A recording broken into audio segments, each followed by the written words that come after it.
Bom, boa tarde novamente, boa tarde a quem está a assistir online. Resolvemos iniciar este ciclo sobre pensadores com a figura de Noam Chomsky, que é um pensador muito renomado, como estávamos a falar há bocado, na área política e social, embora ele também seja um linguista muito conhecido. Só para dar assim uns dados biográficos, só para situar um bocado também a personagem, ele nasceu a 7 de dezembro de 1928, em Filadélfia, portanto nos Estados Unidos da América, é um professor laureado de Linguística na Universidade do Arizona, bem como também professor emérito no célebre MIT, ou seja, o Massachusetts Institute of Technology. Ele então, para além de filósofo, historiador e crítico social, também é um ativista político, para além de tal linguista e cientista cognitivo também. Não é? Portanto, eu diria que é quase como se fosse uma espécie de homem do Renascimento, porque nessa época, digamos, as pessoas muitas vezes abrangiam várias áreas e não se cingiam ou não se especializavam só numa área. E ele então abrange todos estes elementos, que não é fácil, não é? Ser pelo menos bom em diversas áreas, mas ele consegue ter uma excelência em cada uma delas. E principalmente é conhecido no grande público, pelos seus artigos, pelos seus livros, em que foca principalmente temas relacionados com a política, com a área social e onde aborda várias temáticas. Fala, por exemplo, sobre as desigualdades sociais, sobre a democracia e a guerra que muitas vezes tem existido contra a democracia, aborda em grande parte das vezes os assuntos relacionados com aquilo que eles chamam de imperialismo americano, depois já vamos ver um bocadinho mais à frente, sobre a liberdade e diversos outros assuntos que também não irei focar tanto, porque senão a conferência ia se estender por muito tempo e não dá para abordar tudo aquilo que ele fala. Mas é uma pessoa que, mesmo em termos de escritos políticos e sociais, digamos, tem um largo espectro de assuntos sobre os quais ele fala. Também convém conhecermos um bocadinho mais, ou pelo menos levantar um bocado uma ponta sobre aquilo que, digamos, cimenta o seu pensamento, não é? Porque ele, em termos ideológicos, ele alinha quer com o anarcossindicalismo, quer com o socialismo libertário. O anarcossindicalismo, basicamente, é uma filosofia política e uma escola de pensamento de cariz anarquista, embora não totalmente, não é? Que vê no sindicalismo um método para que, dentro da sociedade capitalista, os trabalhadores possam ganhar controlo da economia e, com isso, digamos, ter uma influência maior no seio da sociedade. Não é? Ou seja, o sindicato seria a forma de os trabalhadores poderem ter um papel mais determinante na economia e, com isso, digamos, conseguirem salvaguardar melhor os seus interesses. O objetivo do sindicalismo, enquanto filosofia política, seria abolir o sistema de salários, porque para esta corrente este sistema, no fundo, é considerado como uma forma de escravatura, porque a pessoa, digamos, fica muito presa a ter que ganhar um salário e isso muitas vezes limita em termos de certas liberdades que, digamos, poderia ter em relação à sua própria vida. E assim sendo, em termos, digamos, práticos, a teoria anarcossindicalista acaba por se expressar naquilo que é o movimento trabalhista. Este movimento trabalhista depois baseia-se basicamente em duas correntes, que é o sindicalismo propriamente dito, não é? Ou seja, a organização que no fundo faz com que os trabalhadores possam ter os seus direitos e os seus interesses salvaguardados, quer perante a sua entidade trabalhadora, quer perante os governos, não é? Porque muitas vezes também é necessário fazer com que certas leis laborais possam ser elaboradas para salvaguardar os interesses dos próprios trabalhadores. Não é só em relação às entidades, mas também empregadoras, mas também com os governos. E o movimento trabalhista político, que se calhar aí já podem, se calhar conhecem um bocadinho melhor, não é? Porque normalmente expressa-se sob a forma de partidos que normalmente têm o nome de Partido Trabalhista ou Partido dos Trabalhadores, algo assim do género, não é? E isso aparece um bocado por todo o mundo. Se calhar o mais conhecido é o Labour Party na Grã-Bretanha, é? O famoso Partido Trabalhista. Aqui, em relação também, só para terminar esta parte do anarcossindicalismo e do movimento trabalhista, é que o principal objetivo, digamos, do movimento trabalhista é o de proteger e fortalecer os interesses do trabalho dentro, digamos, do capitalismo. Aqui, digamos, há uma pequena diferença em relação, por exemplo, ao socialismo, que no fundo o objetivo seria o de substituir o sistema capitalista. Neste caso, o sindicalismo não quer, ou o movimento trabalhista não quer, digamos, excluir o sistema capitalista, mas fazer com que os trabalhadores possam estar melhor inseridos e com melhores condições neles. Em relação ao socialismo libertário, é uma filosofia política que é anti-autoritária e anti-estadista e insere-se também, como o próprio nome diz, dentro do movimento socialista. Okay? Aqui, o que é que acontece é que, enquanto que o socialismo, digamos que tem como ideia o Estado controlar de uma forma centralizada a economia, o socialismo libertário rejeita esta concepção, de ter um sistema, um Estado que centralmente controle a economia. E por isso, o ponto de contacto que tem em relação ao anarcossindicalismo é que deviam ser os trabalhadores e, digamos, um bocado as pessoas a terem um bocado de autogestão da economia e não ser, digamos, uma entidade centralizada a fazer isso e, portanto, eles defendem a descentralização estrutural da estrutura política. Não é?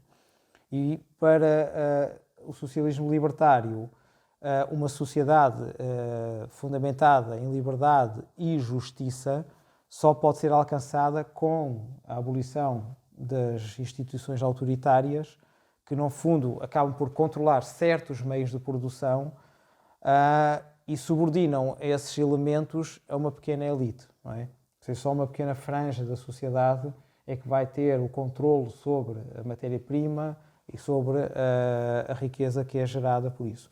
Portanto, estas duas linhas de pensamento, ou estas duas correntes políticas de pensamento, são aquilo que está na base do pensamento de Noam Chomsky. E que depois se vai expressar, então, em todo o tipo de artigos e assuntos que, no fundo, ele vai abordar. Eu, principalmente, puxei para a atividade de hoje alguns elementos que achei que poderiam ser interessantes para podermos desenvolver. Por exemplo, a crítica que ele faz à política externa dos Estados Unidos,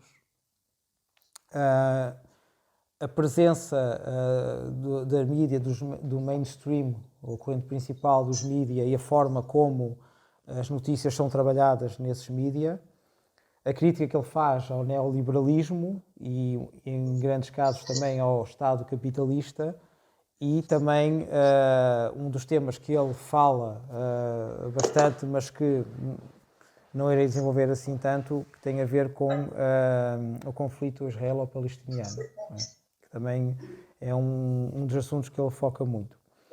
E então, para começar, podemos começar pela forma como ele encara os Estados Unidos e a política externa que, no fundo, eles desenvolvem.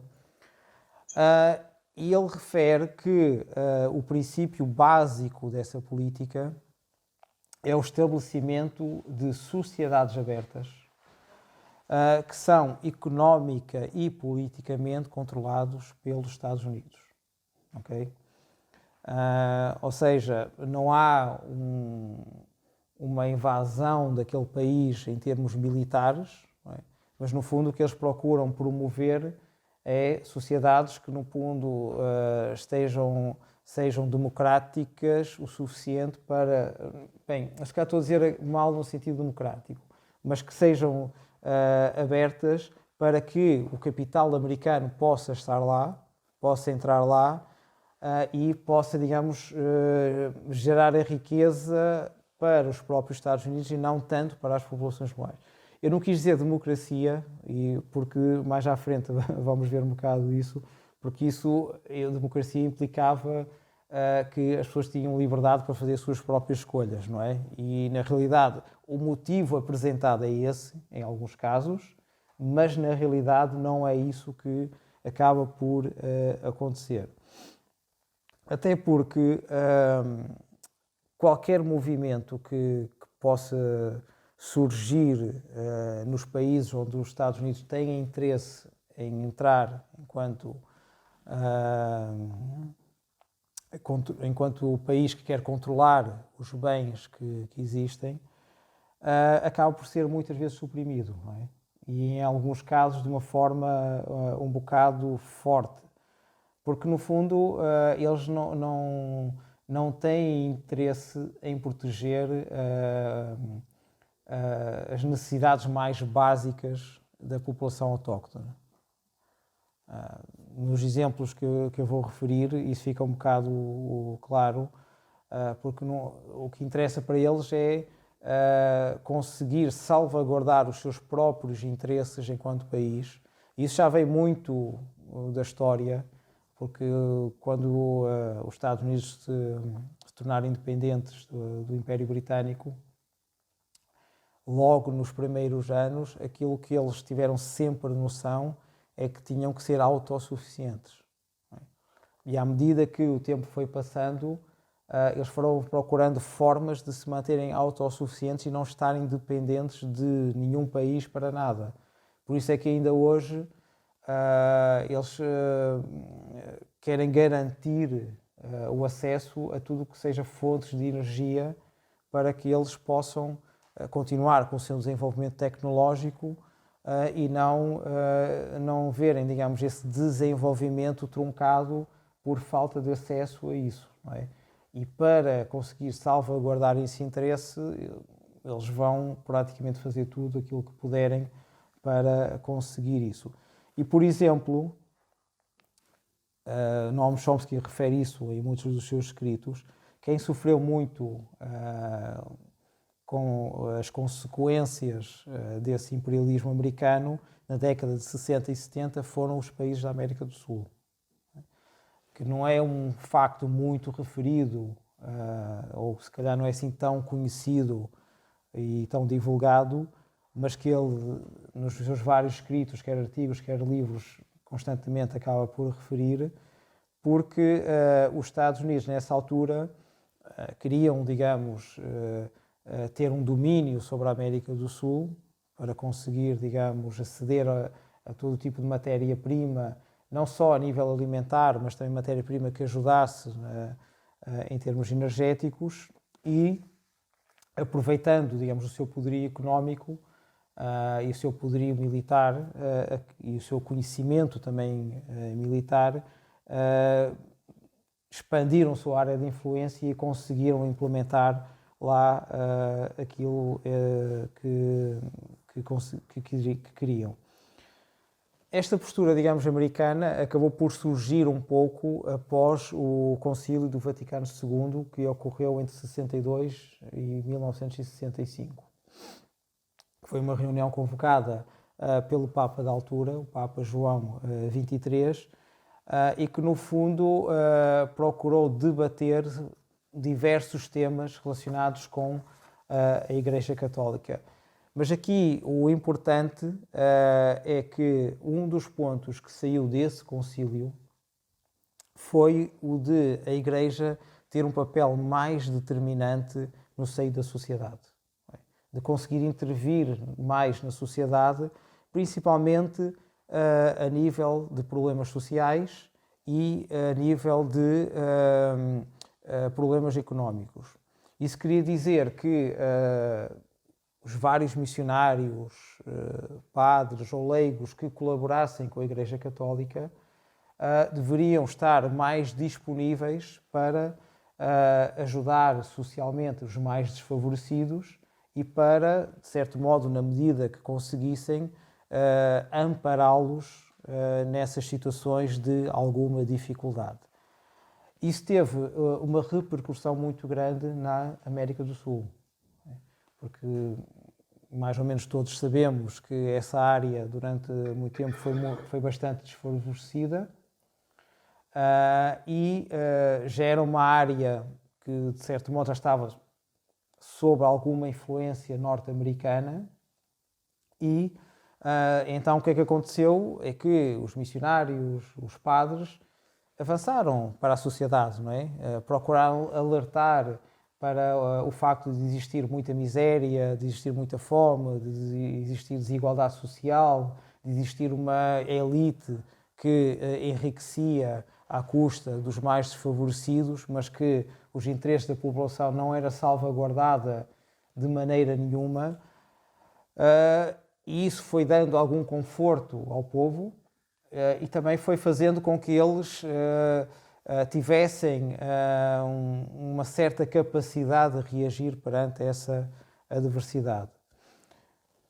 Porém, nesse mesmo ano de 1962, foi quando o presidente da altura norte-americano, John Kennedy, tomou uma decisão que iria influenciar e muito os acontecimentos que depois iriam seguir na América Latina, que foi alterar a missão dos militares que se encontravam estacionados lá e militares que, no fundo, estavam a ajudar os governos locais, e mudou então a missão deles de defesa hemisférica para segurança interna.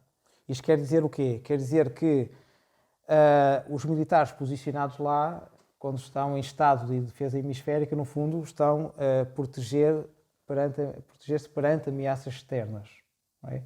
Ao mudar o nível para segurança interna, toda a atenção foi virada para o interior dessas fronteiras. Em termos práticos, o que é que isso quis dizer? Quis dizer que os interesses dos Estados Unidos naqueles países tinham que ser salvaguardados perante a ameaça da população local. Não é? Então, mais do que esperar uma ameaça externa de algum outro país que procurasse invadir aquelas fronteiras, foi contra a população local que os militares estavam preparados para atuar. Não é?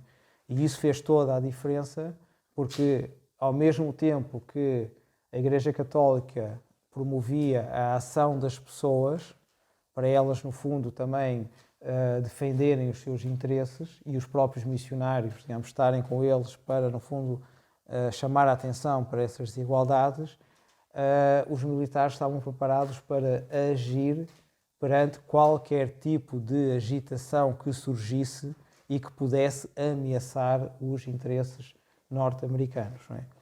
Isso depois o que é que fez? Isso fez com que os conselheiros e militares norte-americanos que estivessem nesses países aconselhassem os paramilitares desses diversos países. Para além disso, os próprios Estados Unidos financiaram os exércitos que existiam nesses próprios países e foi com base nisso que algumas ditaduras acabaram por surgir nesses países da América do Sul. Por exemplo, embora não seja muito falado, mas foi com o apoio de Washington que surgiu a ditadura brasileira. Noam Chomsky refere isso. Ela começou em 1964 e durou até 85, 86, algo assim do género. E foi uma ditadura que foi bastante repressiva, não é? Ou seja, surgiu, como todas as ditaduras surgem, não é? Para procurar salvaguardar o interesse do povo, mas depois, na realidade, não foi isso que aconteceu, não é?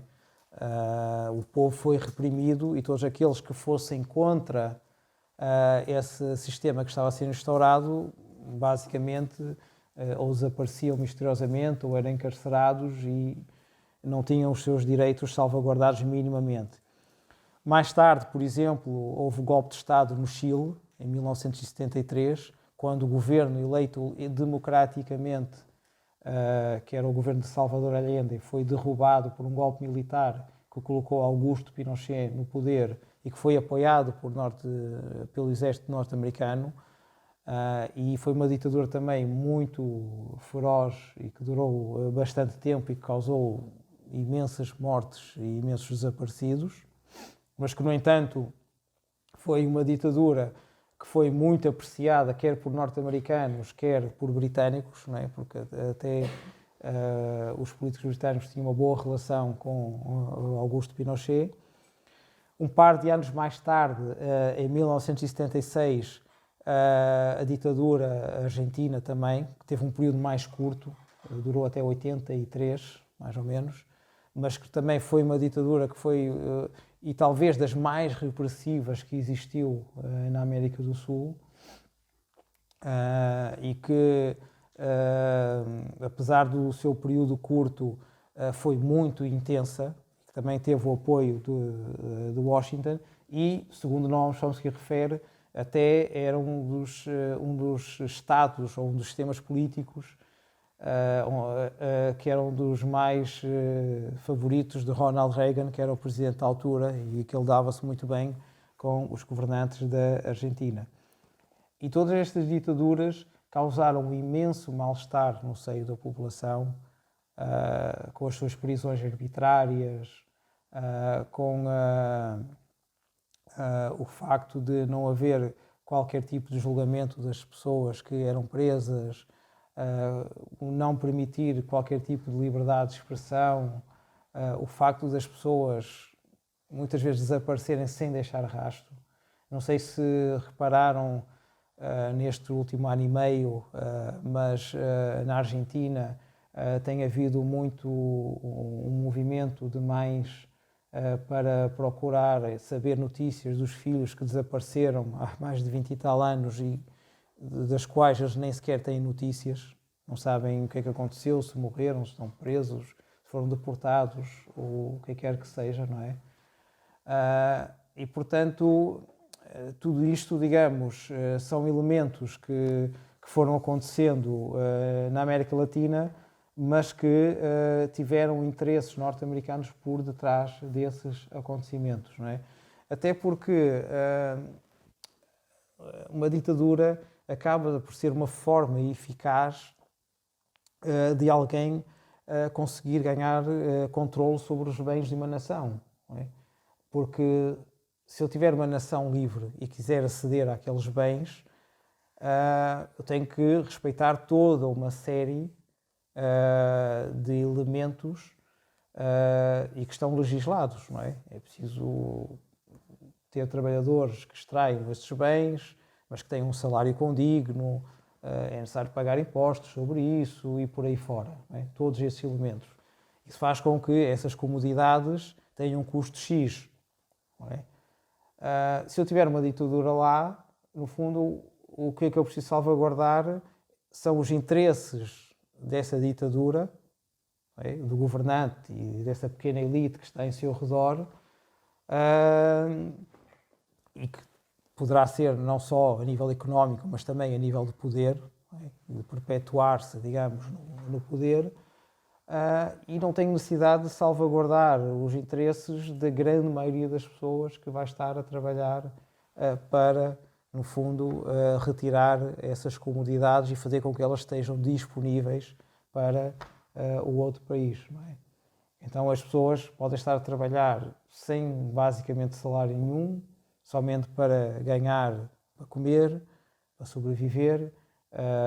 Claro que isso embaratece muito esses bens e então o outro país, ou as empresas, no fundo, o que os Estados Unidos queriam não era eles terem só acesso direto, mas fazer com que empresas norte-americanas pudessem transacionar esses bens e também gerassem riqueza para elas e para o país e para a pequena elite, no fundo, que controlava isso, não é? E, portanto, nesse sentido, a ditadura acaba por ser um meio eficaz para isso, não é? Porque não é a mesma coisa salvaguardar o interesse de 10, 15, 20 pessoas, mesmo que isso seja necessário dar muito dinheiro, do que salvaguardar o interesse de 20 milhões ou 30 milhões de pessoas ou mais, não é? E, portanto, em muitos casos, foi isso que aconteceu. Isto leva a falar de uma outra coisa que Noam Chomsky refere nas suas reflexões e que tem a ver a forma como os Estados Unidos e o Ocidente encaravam a rebeldia ou os dissidentes no Ocidente e a rebeldia e os dissidentes no leste europeu. Nós estamos numa época em que havia a luta entre a União Soviética e os Estados Unidos da América.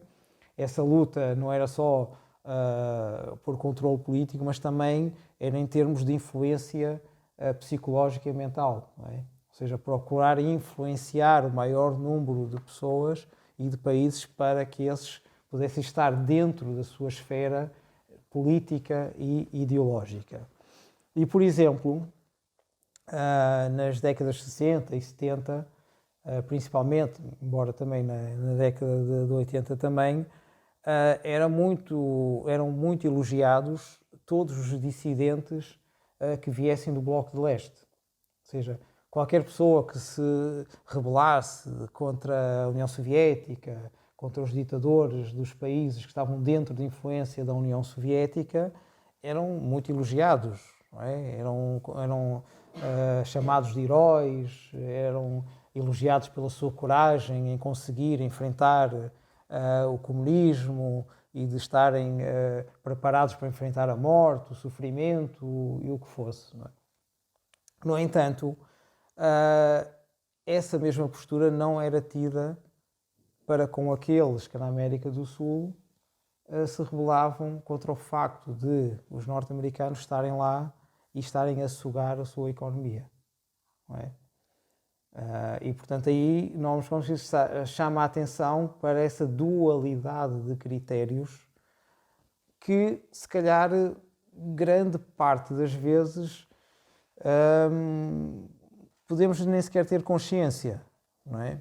Até porque grande parte de nós foi muito educado na mentalidade ocidental. Não é? E na mentalidade ocidental, pelo menos naquela altura, aquilo que estava mais presente é que nós, Ocidente, somos os bons, eles, do leste, comunistas, são os maus. Não é?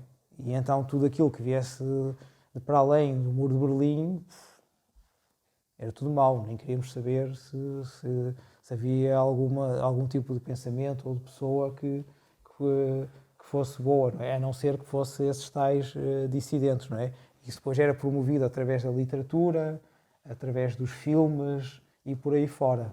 Não é? Mas não tínhamos a capacidade, enquanto sociedade, de utilizar esse parâmetro para analisar o que acontecia em territórios abrangidos pelas potências ocidentais. Não é? E, por exemplo, ele chama a atenção que na Colômbia, El Salvador, Brasil, Argentina e por aí fora, muitos padres e muitos missionários foram mortos por causa e mortos por paramilitares e militares que existiam nesses países, pelo facto de procurarem ajudar a população local. E um dado curioso que não é, ou que não foi muito divulgado, e não é, porque hoje em dia temos muitos documentários sobre muitos assuntos e muitas vezes saem artigos especiais sobre muitos assuntos, mas sobre isto quase nunca é referido, para não dizer até nunca. Mas entre 1960 e 1980 foram mortos muitos mais dissidentes na América Latina do que, por exemplo, em todo o leste comunista. Ou seja, aquela ideia que se tem de que no leste comunista que eles eram muito maus, ditatoriais, e não quer dizer que não fossem. Noam Chomsky não nega isso, mas só se via um lado da questão, não é? E não se olhava para dentro, estou a falar dentro do mundo ocidental, e não se via a quantidade de matança e de atrocidades e de injustiças que ocorriam e, portanto, não se fazia nada para salvaguardar isso. Não é? E refere Noam Chomsky que isso talvez resulte do facto de que, ao longo da história, os eruditos, e aqui eruditos, historiadores, estudiosos da história, constantemente terem branqueado as ações extraterritoriais do Império Britânico e dos Estados Unidos da América. Ou seja, em termos de história, tanto o Império Britânico como depois, posteriormente, os Estados Unidos tiveram ações fora do seu país, ações que, se fossem vistas de outra perspectiva, seriam condenáveis, mas como eram os eruditos locais ocidentais a apresentarem essa história, no fundo arranjavam uma forma de atenuar aquilo ou de apresentar uma desculpa, não é? Normalmente a desculpa era sempre a promoção da democracia, a evangelização dos povos ignorantes que eram pagãos ou que não acreditavam no cristianismo, ou durante um tempo também a educação dos povos bárbaros, não é? Aliás, isso até está muito presente, por exemplo, dentro da mentalidade norte-americana, porque acho que todos sabem que os Estados Unidos foram construídos muito à base da opressão aos povos que já existiam lá, não é? Ou seja, um dos argumentos que era apresentado no início, pouco antes até mesmo da fundação dos Estados Unidos, em 1700 e qualquer coisa, era que nós viemos cá e viemos, digamos, ajudar esta população que vive aqui espalhada por este território imenso e que não tem nada, e nós estamos cá para civilizar, não é?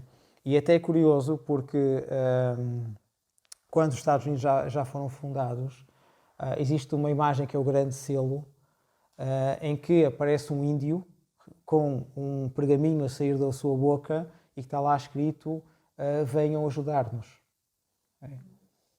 E então isso é como se os Estados Unidos justificassem a sua ação naquele território imenso,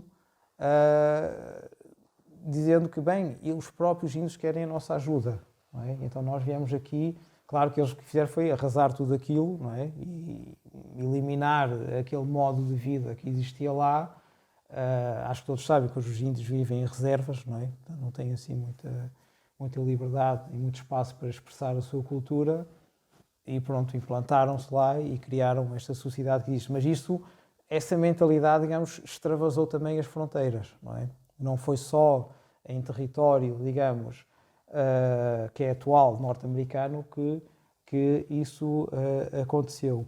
E, por exemplo, em termos históricos, temos o exemplo da Guerra do Ópio, que começou mais ou menos em 1840 e que colocou frente a frente a China e o Império Britânico, e que surgiu por causa do enorme déficit que o Império Britânico estava a ter para com a China. Porque nessa altura havia uma imensa procura na sociedade britânica, principalmente entre as elites, de porcelana chinesa, de sedas, de elementos, digamos, de jade, por exemplo, que também existia na China, e isso obrigou os mercadores ou as empresas mercantis britânicas a importar muitos destes elementos para satisfazer as necessidades de lá. No entanto, perante a China, isso foi criando um enorme déficit económico, porque a China não tinha muito interesse, para não dizer praticamente nenhum interesse, em algum bem que os britânicos tivessem. Não é? Eles tentavam vender o que quer que fosse para lá, mas eles não tinham interesse nisso. A única coisa que uma fatia da sociedade britânica, não, chinesa, tinha interesse era no ópio. Mesmo assim, era uma fatia, digamos, limitada e controlada, que, pronto, tinha o seu prazer no ópio. Então, o que é que os britânicos fizeram? Grande parte desse ópio era, digamos, plantado e era feito na Índia, que na altura era uma colónia britânica. Então, o que é que os mercadores fizeram com a ajuda do próprio governo? Foi aumentar a produção de ópio, começaram a introduzir o ópio na China de forma ilegal em grandes quantidades e forçaram a população a consumir esse ópio. Claro que isso fez com que as pessoas se tornassem cada vez mais viciadas no ópio e isso acabou por desestruturar a sociedade chinesa. Claro que o governo reagiu, as autoridades chinesas reagiram perante isso, procuraram travar a importação do ópio e isso depois foi o que causou, digamos, o conflito entre a China e o Império Britânico. Mas, por exemplo, eu basicamente, nas coisas que li e que vi, nunca ouvi uma condenação assim tão feroz em relação a isso, não é? Nunca ouvi dizer que fosse uma atitude nefasta ou uma atitude condenável e não sei, algum de vocês já ouviu documentários nestes últimos 3 anos sobre a guerra do ópio nos diversos canais que passam na RTP? Nós temos canais, um canal propriamente de história, não é? Tipo canal de História e outros documentários. Muitas vezes passam no canal 2, na RTP1, alguns desses documentários. Eu, nos últimos 3 anos, 3 anos, eu não vi nenhum documentário que falasse sobre isso. Alguém viu? Não é? Portanto, mas, por exemplo, se tivermos que falar sobre os Gulag na União Soviética ou sobre os crimes de guerra nazis, que foram coisas más, é verdade, foram muito más, ou sobre, sei lá, o fascismo italiano, existem muitas coisas que passam e que são faladas e que, no fundo, digamos, mostra, segundo Noam Chomsky, um bocado a desigualdade que existe no tratamento da informação. Porque ele não diz que essas coisas não devam ser passadas, não é? Nem está, digamos, a procurar branquear aquilo que aconteceu de mal no leste europeu, nem nada disso. Simplesmente diz, isto aconteceu de mal naquele sítio, mas aqui no Ocidente também aconteceu, mas não é encarado da mesma forma. Não é? E isso é importante porque, no fundo, qualquer sociedade tem que ter um sentido de autocrítica. Não ter uma visão só exterior, e ver que aquele faz isto mal e faz aquilo de uma forma muito péssima e nós fazemos tudo bem, ou então, se as coisas não são assim tão boas, mas nós tentamos e fazemos o nosso melhor e por aí fora, simplesmente as coisas não resultam, não é? Não deve ser, digamos, esse o sentido. E, segundo Chomsky, os mídia, a imprensa em geral, acaba por ter uma influência relevante nisto, porque no fundo é através da imprensa que nós temos conhecimento de grande parte das notícias que ocorrem no mundo. Não é? Ou seja, se não for através da imprensa, nenhum de nós, a não ser que tenha a possibilidade de viajar constantemente e estar nos locais, vai conhecer o que é que está a acontecer no resto do mundo. Não é? E para Chomsky, os mídia, digamos, têm um papel muito importante, mas, no entanto, não estão a seguir aquilo que devia ser o seu papel de equanimidade, não é? Mas estão a seguir um papel de reforço na aceitação de políticas estatais ao longo, que estão balizadas dentro de um determinado espectro político e marginalizam muito aquilo que está fora desse espectro político. Ele está a falar nos mídias ocidentais, não é? Não está a falar do resto. Porque, no fundo, o que fazem é obedecer aos interesses de um determinado grupo de interesses.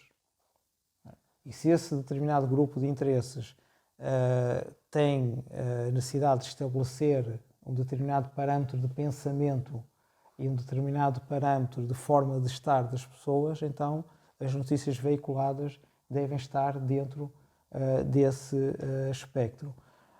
E ele até refere que esta forma, digamos, de propaganda, vou utilizar uma palavra que era muito utilizada nos blocos de leste, acaba por ser uma força mais subtil do que propriamente a forma como essa propaganda era utilizada nas ditaduras ou nas formas de governo mais ditatoriais, não é? Porque aí as coisas eram mais diretas, não é? Queria-se, digamos, implantar um governo autoritário, fazia-se o anúncio disso e procurava-se, digamos, transmitir todo o tipo de ideologia de uma forma clara e concisa que, no fundo, salvaguardasse esse interesse ditatorial. Não é? Nós ainda hoje vemos como é que, na Coreia do Norte, as pessoas basicamente são indoutrinadas naquela forma de ser e de estar dentro daquela forma que o governo quer. Não é? E as pessoas não têm acesso à informação de fora da Coreia do Norte. Todo o tipo de internet que existe lá é só controlada pelo governo, não é? Informações de fora, nem pensar. E, portanto, essa forma é direta. Não é? As pessoas recebem isso. Aqui, no Ocidente, fala-se em democracia, fala-se em liberdade de expressão, fala-se em não, digamos, limitar a maneira de pensar e de estar das pessoas, mas as coisas são feitas, mas de uma maneira muito mais subtil. Não é? E então, quer através da imprensa, quer através de livros, quer através de documentários ou quer através de filmes, as pessoas são levadas a entrar numa espécie de tendência com a qual muitas vezes, com o passar do tempo, acabam por se identificar. Não é? E, portanto, essa expressão acaba, essa, digamos, liberdade de expressão acaba por não ser assim tão real como isso. Porque lá está, se a pessoa, por exemplo, falar contra a democracia, em muitos casos não tem a capacidade, não tem a possibilidade de ser tão expansivo e falar contra a democracia. Porque se disser que alguém disser, não, a democracia é um sistema péssimo de governo, muita gente vai dizer, não, não sei, seu fascista, seu nazi, seu não sei quê, e as pessoas logo aí, pronto, acabam por não poder falar porque são logo catalogadas e são, digamos, arrasadas na sociedade e a sua imagem é logo dilapidada e a pessoa deixa praticamente de poder expressar o que quer que seja, não é?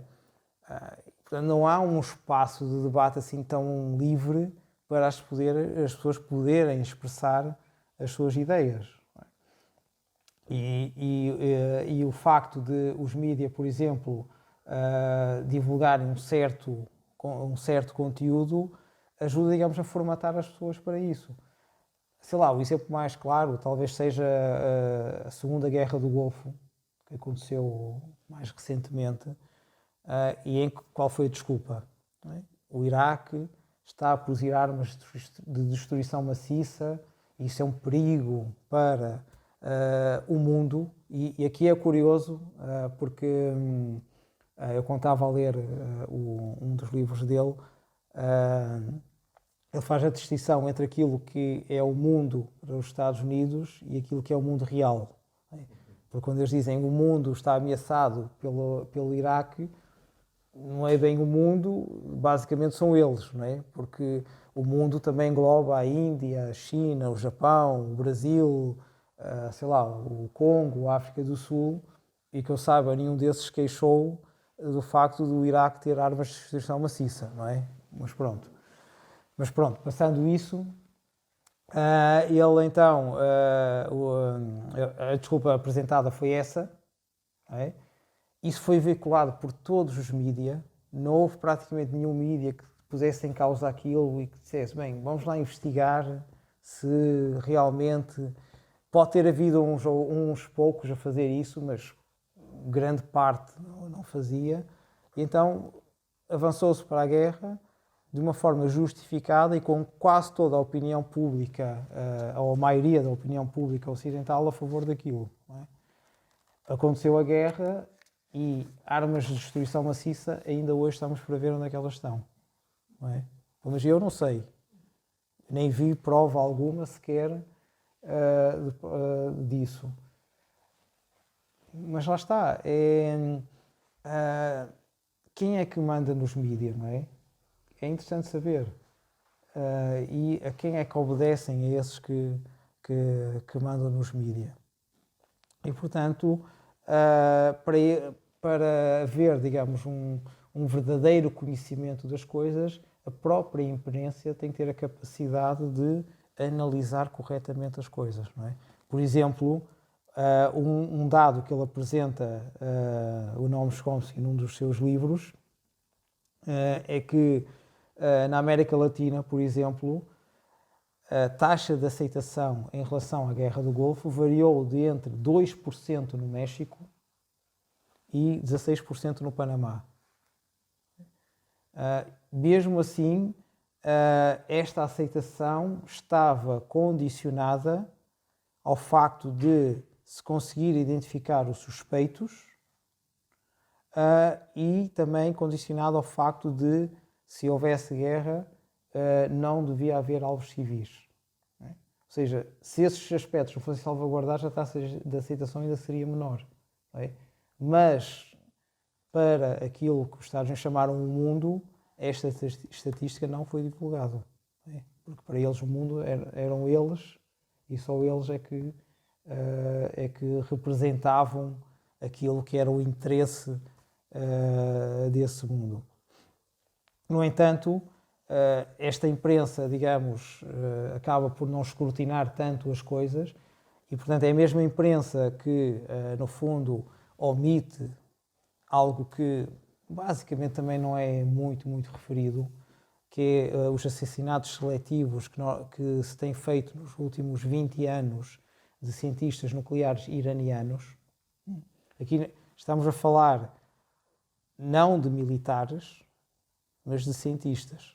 Portanto, são pessoas que estudaram física nuclear, que trabalham como físicos nucleares, que o Estado iraniano os contrata, alguns, nem todos, para desenvolver energia nuclear, mas que perante o olhar de Israel e dos Estados Unidos, isso é muito perigoso, porque voltam outra vez à questão de bombas nucleares, de ameaça perante o Ocidente e por aí fora.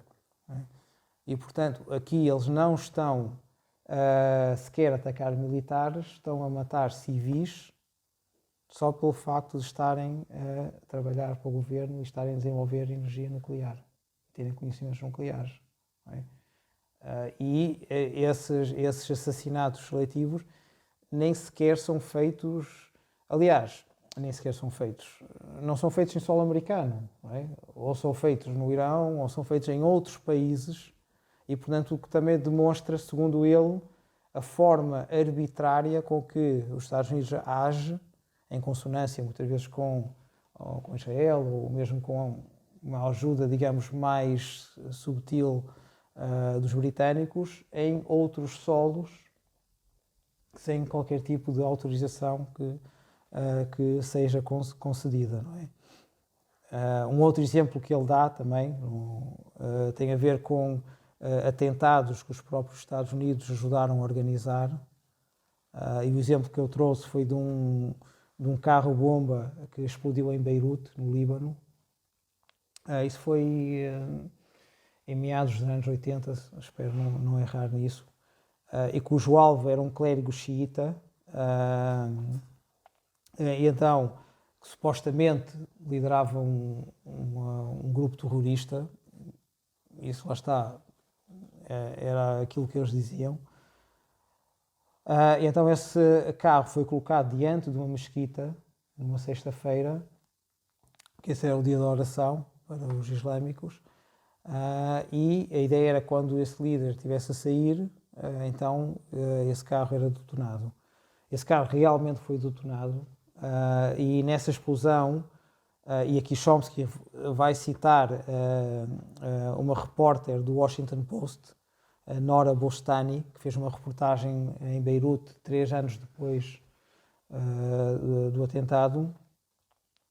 Essa bomba então matou cerca de 80 pessoas, feriu outras 256, e a repórter, no seu artigo, utilizou estas expressões: que as vítimas foram mulheres e crianças, que bebés foram carbonizados nos seus berços, que uma noiva morreu enquanto escolhia o seu enxoval, que 3 crianças que voltavam da escola literalmente voaram, e portanto, e depois o mais incrível de tudo é que o alvo escapou. Não é? Ou seja, fizeram este trabalho todo, mas o alvo principal conseguiu escapar. E, por exemplo, esta notícia não teve eco no mundo ocidental, ou seja, houve uma reportagem 3 anos depois no Washington Post que passou, não é? É uma nota de rodapé no jornal, mas não teve um eco na sociedade ocidental, a ponto de haver manifestações, de haver protestos, de no fundo, apontar o dedo a esta situação que, quer dizer, causou imensas mortes e muitos feridos, não é? E o último exemplo que vou dar tem a ver com o facto de foi um acontecimento mais ou menos recente, acho que foi em 2020 que isso aconteceu, mas não sei se repararam numa caricatura que saiu, feita por um caricaturista português no New York Times, que reproduzia o Donald Trump como um cego, que tinha um cão com a cara do ministro Benjamin Netanyahu de Israel. E quando essa caricatura foi reproduzida no New York Times, houve toda uma série de protestos e uma campanha contra o New York Times e contra aquela caricatura, que eles retiraram imediatamente aquilo de lá. Não é? E o próprio caricaturista português foi chamado de tudo e mais alguma coisa por ter feito aquilo. No entanto, as mesmas pessoas que criticaram isso nunca criticaram de forma tão veemente o facto de se realizarem caricaturas de Maomé, por exemplo. Não é? E o Maomé, para uma fatia da população humana, é uma pessoa que é sagrada. Não é? Para elas, aliás, dentro do Islão nem sequer existem reproduções nem de Deus nem dos seus profetas. E, portanto, na altura, eu lembro quando surgiu essa caricatura no Charlie Hebdo, todos falaram em liberdade de expressão. Não se pode restringir a liberdade de expressão porque é um fundamento da democracia. Mas quando há 2 anos, ou quase 2 anos, eu vi esta situação daquela caricatura, foi isso que me veio à cabeça. Eu disse, então, mas e a liberdade de expressão? Supostamente, o critério é o mesmo, não é? E supostamente, a pessoa estava a fazer aquela caricatura como nós já vemos caricaturas de muitos outros políticos e pronto, não é?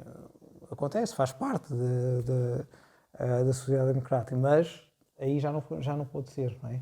Porque um determinado grupo achava que aquilo não devia ser e utilizaram todo o seu poder e sua capacidade de persuasão para retirar isso.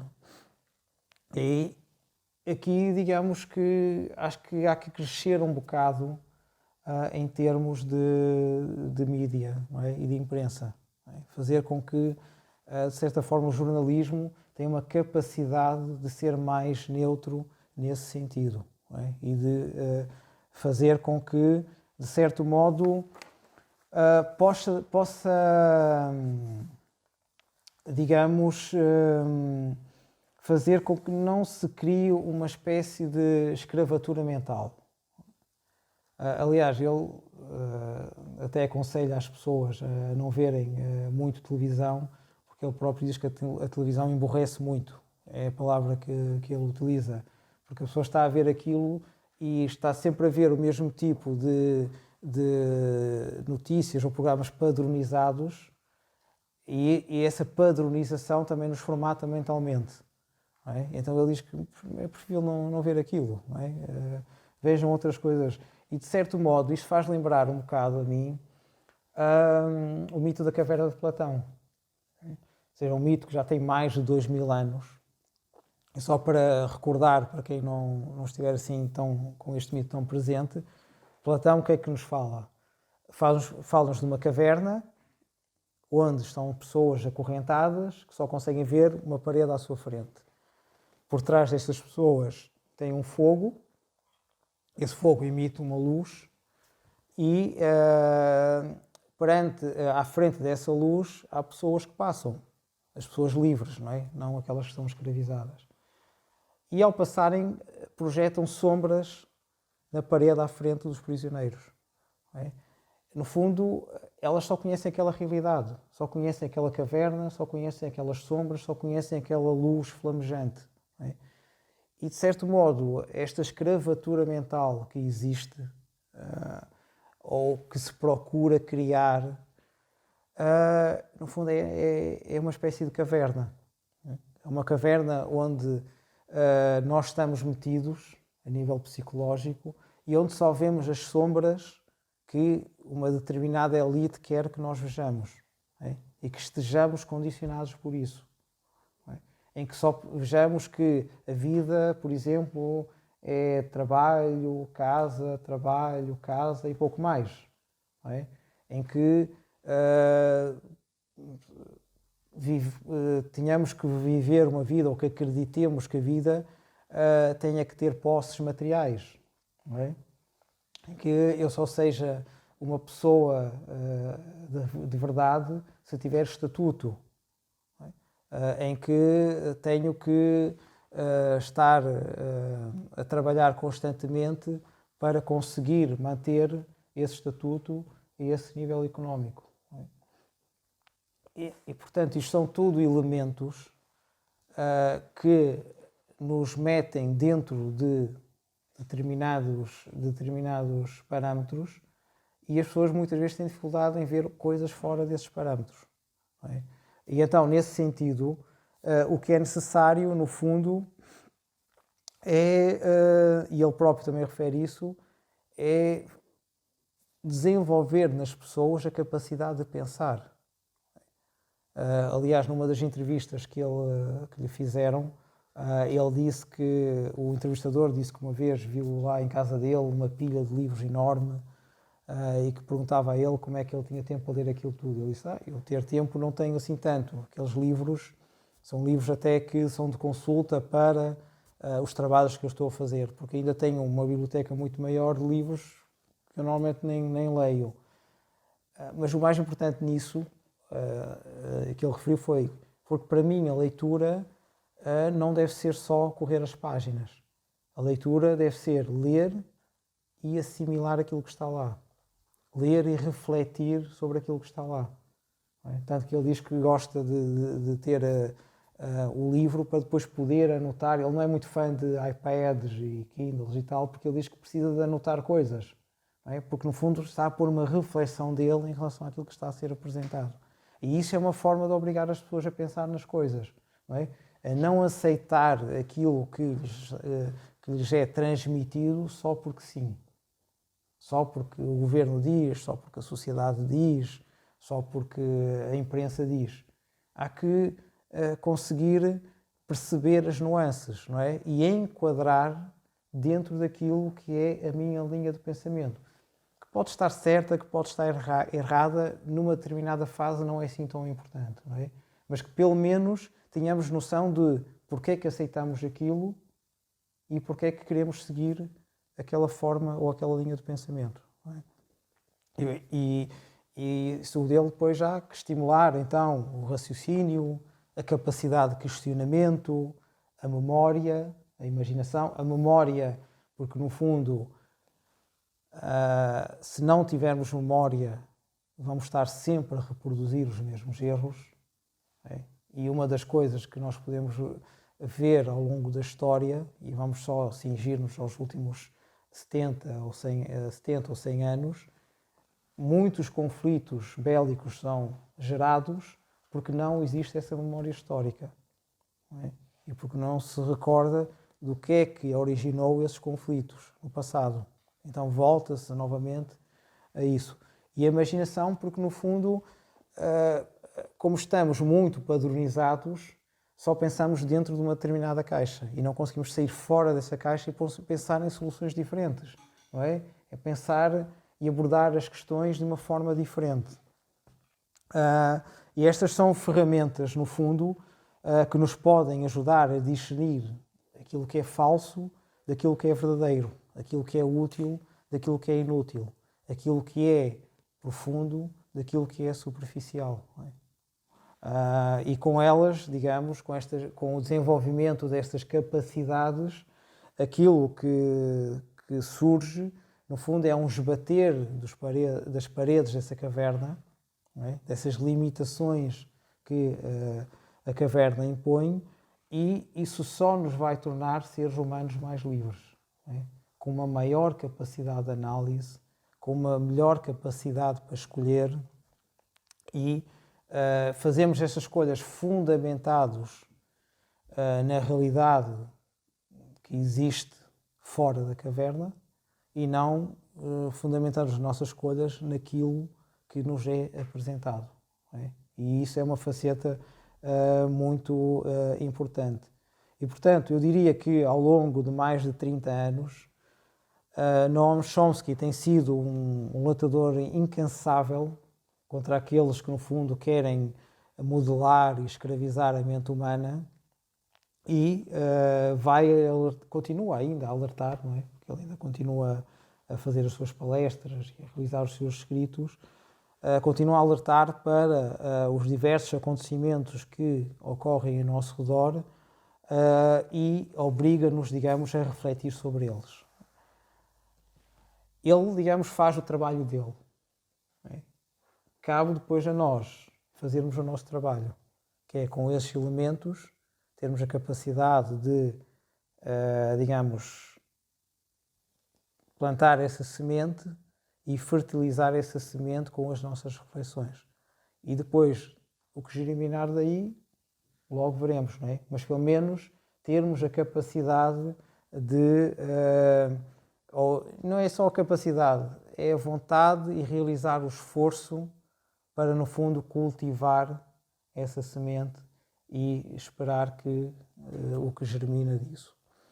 Portanto, era isto que eu queria apresentar em relação a Noam Chomsky. Bom, obrigado então pela vossa presença. Espero contar convosco numa próxima oportunidade